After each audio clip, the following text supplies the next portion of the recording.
Hello my dear students, good morning to all of you.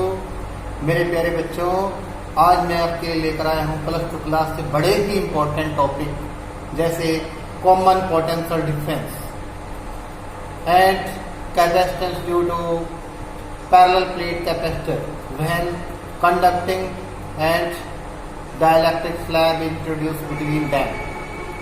So let us start. Common potential difference.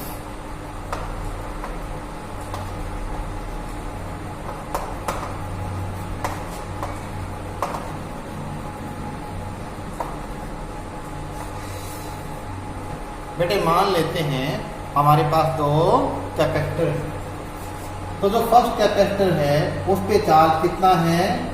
Charge on first capacitor is equal to Q1 C1 V1। Charge on second capacitor Q2 is equal to C2 V2। अब देखो before sharing, यानी कि मान लो हम ये दो capacitor हैं, इनको कनेक्ट नहीं कर रहे, ये अलग अलग हैं, तो हमारा चार्ज कितना हो जाएगा? Total charge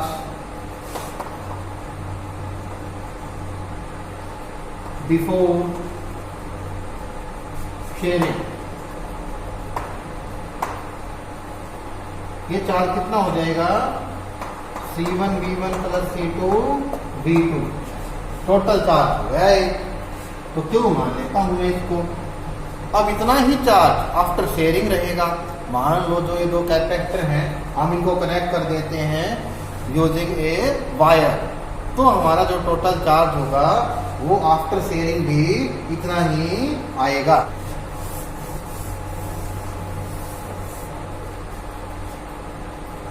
total charge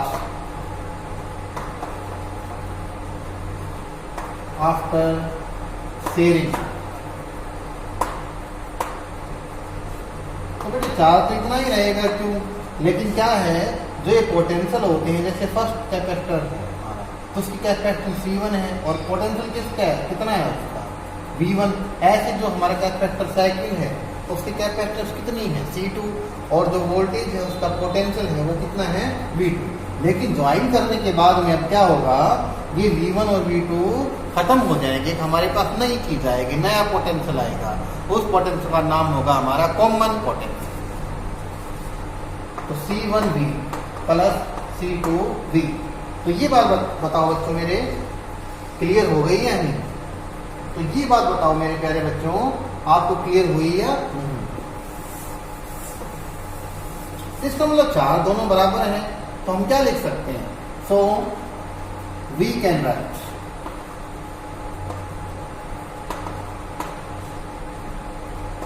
C1V plus C2V is equal to C1V1 plus C2V। और ज्यादा हम क्या कर सकते हैं? हम V के लिए सोल्व कर सकते हैं, इसको कॉमन ले लिया हमने भी। C1 plus C2 is equal to C1V1 plus C2V, और V हम फाइंड आउट करेंगे तो क्या हो जाएगा? C1V1 plus C2V2 upon C1 plus में C2। ये हमारा फार्मूला आ गया, फार्मूला फॉर कॉमन पोटेंशियल, यानी कॉमन पोटेंशियल का फार्मूला आ रहा है। ठीक है। अब जैसे मान लो हम एनर्जी की बात करें बिफोर एंड आफ्टर शेयरिंग, तो कौन सी एनर्जी ज्यादा होगी? हमने आपको एक बात बताई थी कि भाई कॉम्बिनेशन चाहे कोई भी हो, सीरीज कॉम्बिनेशन हो चाहे पैरेलल कॉम्बिनेशन हो, एनर्जी स्टोर्ड बाय कैपेसिटर वो क्या होती है? टोटल एनर्जी सेम होती है। लेकिन अब इस केस में देखो, बिफोर शेयरिंग तो आपके पास ज्यादा एनर्जी रहेगी, आफ्टर शेयरिंग क्या हो जाएगा? कुछ ना कुछ एनर्जी आपकी कम होगी, क्योंकि वायर आपको यूज करनी पड़ेगी, और जब वो वायर आप यूज करोगे तो उसमें क्या होगा? हीटिंग इफेक्ट वगैरह हो जाएगा, तो एनर्जी का थोड़ा बहुत क्या हो सकता है? लॉस हो सकता है। इसका मतलब लॉस ऑफ काइनेटिक एनर्जी हम निकाल सकते हैं। तो हम कैसे निकालेंगे? Energy before sharing minus energy after sharing, तो लॉस ऑफ एनर्जी आएगा वो। तो हम सोल्व कर सकते हैं, करना चाहिए। अब क्या है? कैपेसिटर। अब हमारे पास क्या है? Capacitance of parallel plate capacitor.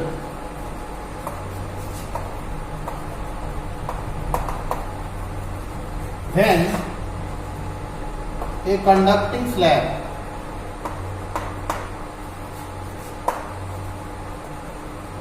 is introduced,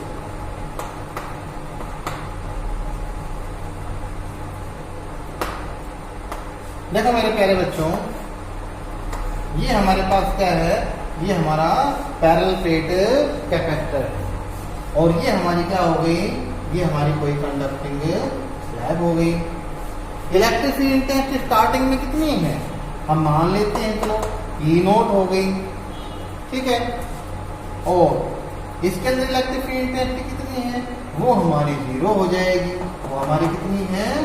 0, क्योंकि आपको पता है कंडक्टिंग केस में inside the conductor electric field intensity कितनी होती है? 0। ये हमारी पॉजिटिव प्लेट हो गई और ये हमारी प्लेट कैसी है? Negative plate. अब जो ये यहां से लेकर के यहां तक का जो गैप है वो हमारा कितना है? वो हमारा D हो गया, ठीक है। और जो ये इसकी थिकनेस है ये हमारी कितनी है? ये हमारी T हो गई। तो ये यानी कि एयर के अंदर फिर कितना रहा? अब ये तो टोटल गैप हो गया और ये इसकी थिकनेस हो गई। तो जो ये एयर है, ये जो खाली स्थान है, इसके अंदर गैप फिर कितना माना जाएगा? D minus T. Now potential is given by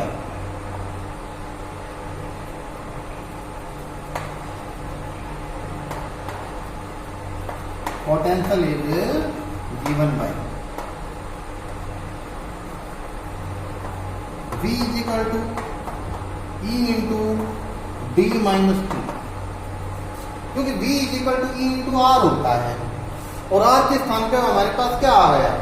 ये गैप आ गया, यानी कि जो एयर के अंदर है, तो D माइनस T। वो मेरे प्यारे बच्चों clear? But Q is equal to CV, और सिग्मा क्या होता है वैसे? Sigma is electric field intensity क्या होती है? सिग्मा अपॉन एप्सिलॉन नॉट, ठीक है। ठीक है, देखो हम क्या कर सकते हैं भाई? हम ये लिख सकते हैं, तो C is equal to Q by V, और Q की वैल्यू का चलो हमें कोई पता नहीं, तो हम क्या लिख सकते हैं? E note D minus T, क्योंकि V की वैल्यू हमें पता ही है। E note D minus T, और अब ये देखो सिग्मा अपॉन एप्सिलॉन नॉट,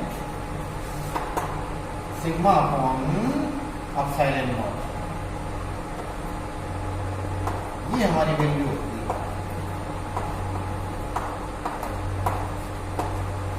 और सिग्मा का मतलब क्या है? हेयर चार्ज करंट एरिया, तो एरिया को आप ए लिख सकते हो। C is equal to Q upon epsilon A, तो ये वैल्यू मैंने पुट कर दी, देखो सिग्मा की D माइनस T, और ज्यादा करेंगे हम क्या कर सकते हैं? Q से Q कैंसिल आउट हो जाएगा। Epsilon not A upon D minus T, तो ये हमारी कैपेसिटेंस आ गई, ये हमारी क्या आ गई? Capacitance. Due to a parallel plate capacitor when conducting slab is introduced between them. हुआ क्लियर? इसी तरह से मान लो हम डाइलेक्ट्रिक स्लैब इंट्रोड्यूस करते हैं, तो क्या होगा? मेरे प्यारे बच्चों, अब हम करेंगे capacitance and dielectric slab introduce between the plates of capacitance and dielectric slab is introduced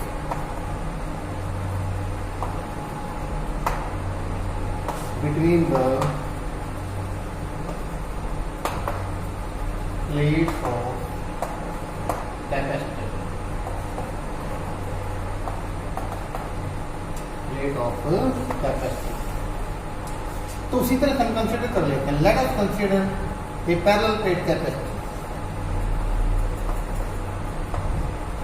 ये हमारी पॉजिटिव साइड हो गई और ये वाली जो प्लेट है इस पे हमारा चार्ज कैसा है, नेगेटिव चार्ज हो गया. और इसमें हमें क्या इंट्रोड्यूस करवानी है, एक हमें डाइलेक्ट्रिक स्लैब. इसमें हमें क्या इंट्रोड्यूस करवानी है, एक डाइलेक्ट्रिक स्लैब. तो ये हमारे डाइलेक्ट्रिक स्लैब हो, डाइलेक्ट्रिक स्लैब. यहाँ से लेकर के यहाँ तक का जो हमने गैप बताया था आपको, ये कितना बताया था, d. और इस स्लैब की थिकनेस कितनी थी, t.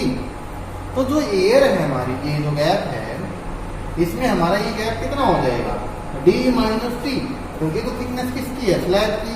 और ये भाई टोटल गैप हो गया between the plates. Electric field intensity हमारी स्टार्टिंग में कितनी है, E नोट. और इसमें नेट कितनी आएगी, वो आ जाएगी हमारी E. तो हम क्या लिख सकते हैं भाई, हम पोटेंशियल की वैल्यू लिख सकते हैं. So potential is given by, potential is given by. तो बेटा पोटेंशियल का फार्मूला लिखेंगे. और आपको पता है पहले हम जो ये है हमारा ए है, ये जो गैप है इसकी वजह से लिखेंगे. और फिर हमारे जो स्लैब है मीडियम, उसके लिए हम पोटेंशियल की वैल्यू लिखेंगे. तो V equal to E into r formula होता है. तो इसके लिए हमने electric field intensity E nought ले ली. आर को मैं किससे रिप्लेस करूंगा, आर को मैं रिप्लेस करूंगा D से. तो D से भी नहीं कर सकता क्योंकि जो थिकनेस है हमारी ये हमें लेस करनी पड़ेगी ना. तो D माइनस टी. क्या करूंगा भाई, V equal to E into r को मैं किससे रिप्लेस करूंगा, D माइनस टी. उसी तरह से फिर V equal to E into r. तो E के स्थान पे आपके पास E आ गया और R के स्थान पे क्या है आपके पास, हमारे पास T है. But E nought upon E is equal to K. So E is equal to E nought by K. तो ये रिजल्ट आ गया हमारा. इसके अंदर पुट कर देंगे. Now put this value in this equation. तो कर दो भाई put, E note D minus T plus E nought by K into T. अब हमें देखो E नोट इसमें भी दिखाई दे रहा है, एक टर्म में भी और इस टर्म में भी. हम क्या कर सकते हैं, हम कॉमन ले सकते हैं. ले लो common, E note D minus T plus T by K. तो ये हमने कॉमन ले लिया. और ज्यादा आप क्या कर सकते हो,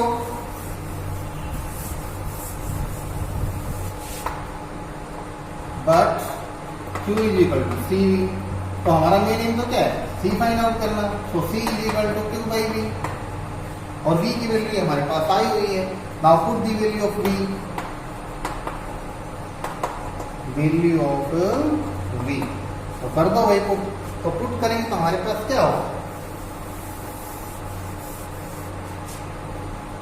C is equal to Q by V. E note D minus T plus T by K. ये हमने वैल्यू इसकी पुट कर दी है. लेकिन हमारे पास क्या होता है, बट